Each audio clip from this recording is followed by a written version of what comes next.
Radio Sucesos 101.7 FM presenta su noticiero Sucesos con Milton Pérez y Verónica Larrea. Un periodismo libre para una democracia plena. Los hechos y las opiniones de los sucesos que marcan nuestro tiempo.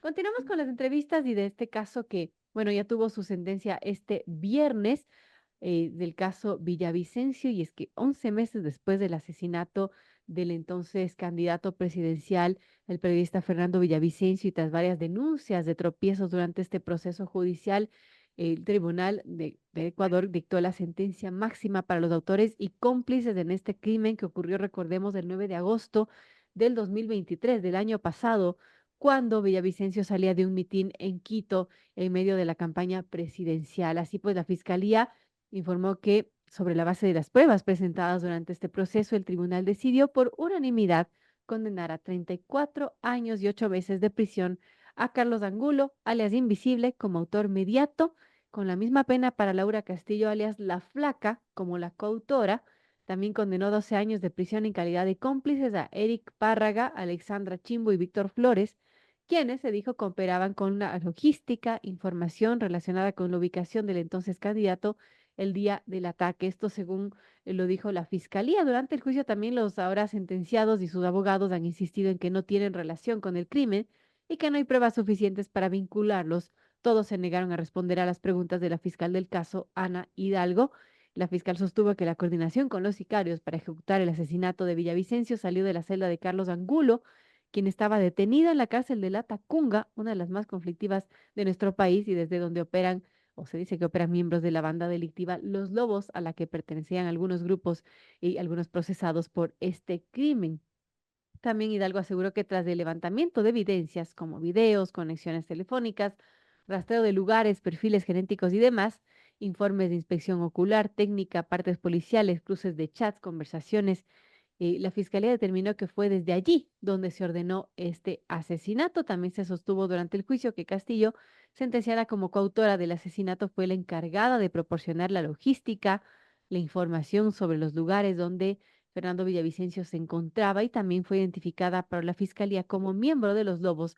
La acusada se acogió a su derecho al silencio. ¿Qué podemos decir de este caso, de este proceso que, bueno, todavía nos debe la investigación a fiscalía de quiénes podrían ser los autores intelectuales, los asesinos intelectuales de Fernando Villavicencio? Estamos con el doctor Hugo Espina, abogado defensor de Verónica Zarauz, y quien ha seguido también muy de cerca este proceso, por supuesto, y estuvo en todos estos días de audiencia en donde, bueno, se dieron los cargos, descargos, los alegatos, testigos y demás. Y bueno, ¿qué podemos decir de las conclusiones que llega la fiscalía y de esta sentencia que por unanimidad dictó este Tribunal de Garantías Penales el viernes pasado? Gracias, Hugo, bienvenido. ¿Y cuáles son sus comentarios e impresiones sobre este proceso? Muy buenos días, muchísimas gracias. Sí, ha sido un proceso largo, una audiencia de 8 días.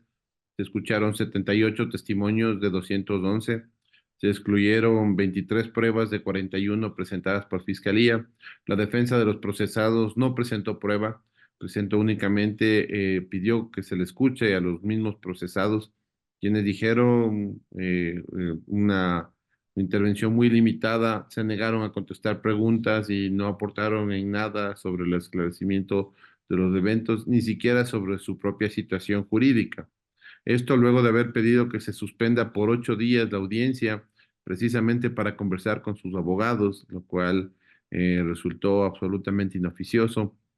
En función de los resultados que se ha tenido en esta investigación, hemos relevado varios elementos que son fundamentales. El primero de ellos, que este es un primer paso para que no exista impunidad en el país. Quienes han sido detenidos, quienes fueron procesados y sentenciados, son parte de la logística para la ejecución, quienes emitieron ciertas disposiciones y la logística para la ejecución del magnicidio de Fernando Villavicencio, pero definitivamente no son los autores intelectuales. Nunca se presentó una motivación directa ni la ruta del dinero para el financiamiento de toda esta movilización. No nos olvidemos que este grupo de los invisibles es un grupo de 6 ciudadanos colombianos que ingresaron al Ecuador de manera irregular para cometer muertes por encargo, de forma directa, sin ninguna otra contemplación, que se movilizaron en vehículos robados, vehículos y motos robadas, que tuvieron armamento de largo alcance, como fusiles. Había un fusil calibre 5.56, una subametralladora 9 milímetros de fabricación de la Santa Bárbara, un arma que nunca fue comercializada y que fue un arma desarrollada por la empresa Santa Bárbara, que no entendemos cómo llegó a manos Es una de empresa estos ecuatoriana, delincuentes cabe recalcar, Hugo. y del ejército. ¿Sí? Del holding DINE. Claro. ¿Sí? Y adicionalmente se les encontraron con pistolas Taurus y Cor de fabricación turca y brasileña respectivamente, que hay que ver por qué no se estableció la trazabilidad de estas armas en el Ecuador, de dónde vinieron, cómo ingresaron, cuál era el lote, porque ninguna de estas armas tiene números de series alterados o destruidos. Y Wow. adicionalmente, tres granadas de guerra más la que se encontró en el lugar de los eventos. Entonces, siempre hubo una trazabilidad muy preocupante. Nosotros hemos dicho que este es un primer paso para una secuencia de nuevos procesos judiciales. Hay responsabilidades por omisión evidentes. Fernando Villavicencio tuvo información en la cápsula de seguridad de Fernando Villavicencio, tuvo muy poca información sobre las investigaciones que se llevaban adelante, mientras su nivel de inseguridad se iba incrementando del 93 al 98%, de acuerdo al análisis de riesgo, y se requerían cada día más elementos para garantizar meridianamente una seguridad que se manejaba con 6 personas. Hasta el día del evento no se verificó que se mejoró la seguridad más allá de entregarle 2 policías adicionales, uno de ellos del que disparó en contra del asesino de Fernando Villavicencio, que hoy es materia de una investigación de por qué se los llevó a flagrancias y no a una casa asistencial. ¿Por qué después todas las personas que fueron detenidas el mismo 9 de agosto del 2023 fueron silenciadas mediante asesinato al interior de los CRS en Quito y en Guayaquil? Es decir, estas personas evidentemente se buscó que no digan o que no puedan coadyuvar para ningún tipo de investigación que permita alcanzar a quienes tuvieron la responsabilidad directa en el evento y ya como autores intelectuales. De igual manera, hemos visto que hay información muy relevante respecto a los seguimientos previos de la información que tuvo la policía cuando conforma el C4 y 2, que es este grupo, este análisis de la inteligencia combinada de diferentes organismos de la Policía Nacional, dan en 3 horas con los autores del hecho, de forma directa en el sector de Monjas. ¿Por qué no se advirtió a Fernando Villavicencio de las amenazas? Si había escuchas telefónicas, si había un seguimiento, había una IP abierta. Es decir, todos estos elementos son acciones judiciales nuevas que tendrán que verificarse. Y no nos olvidemos que hay un principio fundamental en la legislación ecuatoriana, que es quien tiene la obligación jurídica de impedir un hecho y no lo hace, equivale a cometerlo. Y existe este momento penas latentes de 24 años, 8 meses y 12 años, 8 meses para quienes no dieron o no cumplieron con su obligación para proteger la vida de Fernando Villavicencio.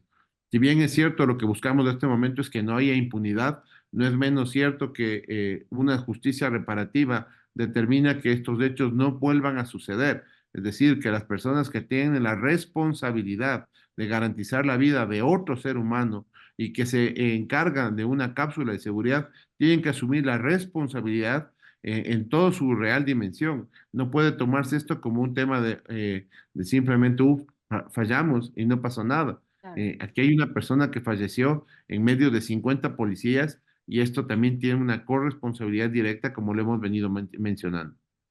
Qué complejo este caso, amigos. Son las 7:54 y dialogamos con el doctor Hugo Espina, abogado defensor de Verónica Sarauz, de ella es viuda de Fernando Villavicencio. Y hablamos de lo que ocurrió este viernes cuando se dio la pena máxima para los autores del crimen de Fernando. Y bueno, se sentenció a 5 procesados, 2 de ellos, alias Invisible y alias La Flaca, que fueron condenados con la pena máxima por el asesinato de Fernando. Ahora, ¿qué podemos decir de esta condena, la pena máxima a los 34 años y 8 meses de cárcel que tendrá que cumplir estas 2 personas y que, bueno, fue una decisión unánime del Tribunal de Garantías Penales? Bueno, la pena es una consecuencia directa a las acciones que fueron evidenciadas ante el tribunal. Yo creo que es un mensaje importante de que la impunidad en el Ecuador no puede seguir campeando. Nosotros tenemos que entender que la única forma de tener una verdadera seguridad es cuando se rompan las cadenas de impunidad, cuando dejen de existir personas que creen que porque están por encima de la ley o se sienten que están por encima de la ley, pueden actuar en la forma que actuaron con Fernando Villavicencio. Mataron a un candidato presidencial, lo cual deja en clara evidencia que cualquier ciudadano en el Ecuador, sin una seguridad, sin una cápsula de seguridad, es igualmente una víctima potencial. Y vemos todos los días cómo de manera reiterativa siguen ejecutándose muertes por encargo en el país, sin que esto pese a que hay una tendencia a la reducción, sin que esto se haya logrado controlar. Por eso yo había hecho hace minutos atrás un llamado a la presidencia de la República para que se tenga en cuenta la prioridad que debe tener el esclarecimiento total del evento de Fernando Villavicencio, porque las cabezas intelectuales, es decir, quienes ordenaron la muerte por encargo de Fernando Villavicencio, quienes trajeron sicarios colombianos que fueron movilizados desde Cali hasta el Ecuador, hasta la ciudad de Quito, que les dieron alojamiento, que les entregaron armas, que se les consiguieron vehículos robados, motos robadas, para que puedan movilizarse, comunicaciones, que se les dio banda ancha dentro del centro de rehabilitación de la Tacunga, que se les puso un sistema de Wi-Fi y se les amplió una cárcel, ¿sí? Para hacerle una suite a uno de los líderes del grupo de los Lobos, que fusionó dos celdas. Realmente es un insulto a la inteligencia. Hacía En lo que le medio daba de la gana, básicamente.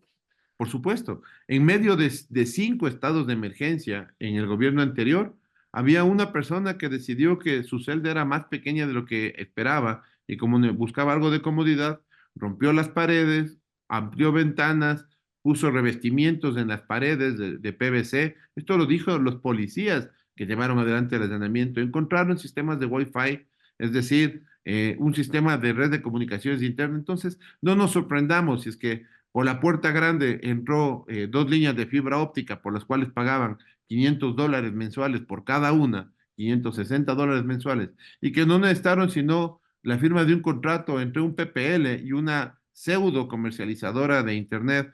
¿Cómo puede ser posible que podamos tener control de las cárceles y que no nos sorprendamos que cada vez que ingresan los policías o militares a hacer una requisa, encuentran 500, 600 teléfonos celulares cuando adentro se comercializa la banda ancha para cometer crímenes?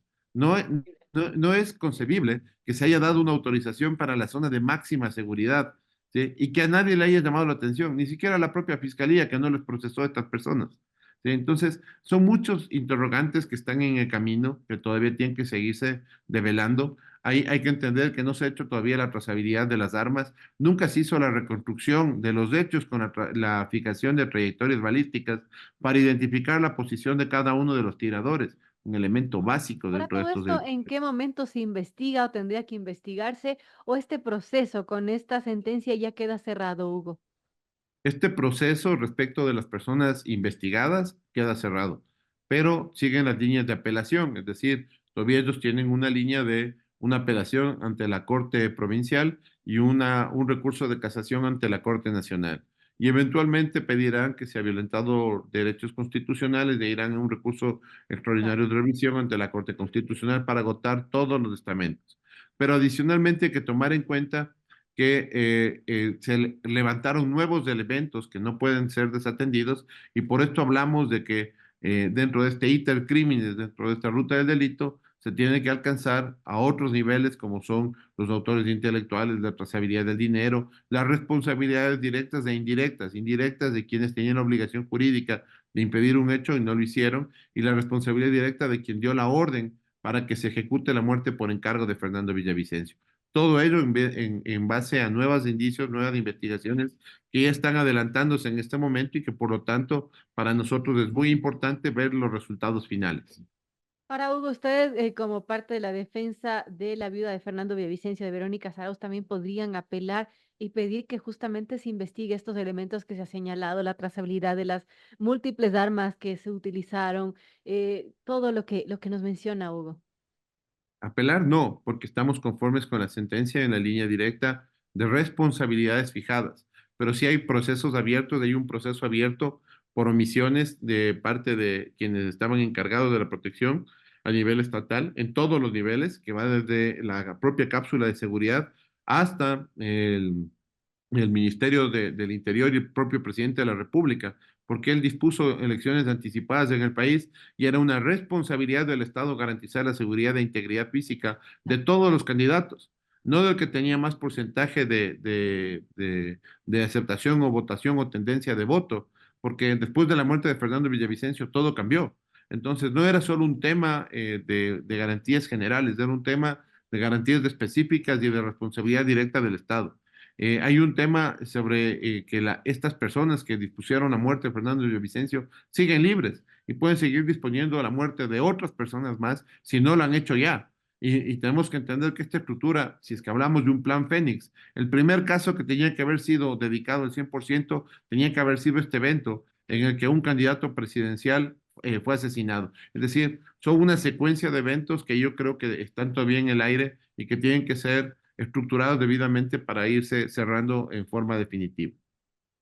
Importante, amigos, son las 8 en punto. Dialogamos con el doctor Hugo Espina, abogado defensor de Verónica Zarauz, viuda de Fernando Villavicencio, sobre este caso que ya el viernes tuvo su primera sentencia y se dio la pena máxima para los asesinos materiales de Fernando Villavicencio. Ahora la misma Verónica Zarauz, Hugo ponía en un tuit que el camino es largo, que apenas se empieza con esto porque se obtiene la pena máxima para los procesados, pero esta etapa queda cerrada, pero hay que seguir con las investigaciones. Eso lo escribió en su cuenta de ex.